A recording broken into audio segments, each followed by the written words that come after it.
Qiz bolalarda nam, vlajni, intim salfetkalar haqida bilishingiz muhim bo'lgan narsalar. Yoshga mos salfetkalar tanlash kerak. Baland pH darajasi, neytral bo'lgani yaxshi. Spirtsiz, hidsiz, gipoallergik salfetkalar tavsiya etiladi. Har kun ishlatish shart emas. Doimiy gigiyena uchun iliq suv, bolalar yumshoq sovuni yetarli. Salfetkalarni asosan sayohatda, maktabda, hojatxona sharoiti noqulay joylarda ishlatish mumkin. Aks holda salomatlikka zarar bo'lishi mumkin. Agar noma'lum, spirtli, hidli salfetkalar tez-tez ishlatilsa, qin atrofida qichishish, qizarish, allergiya, tabiiy bakteriya muvozanati buzilishi, infeksiyalar, bakteriya, vaginoz, kandidoz xavfi ortadi. Qiz bolalarda qin florasi hali rivojlanmagan.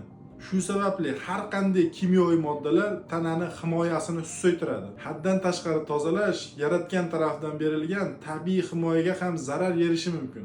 Farzandlaringiz parvarishi to'g'risida xuddi shunday qiziqarli ma'lumotlarni yo'qotib qo'ymaslik uchun kanalimizga obuna bo'ling.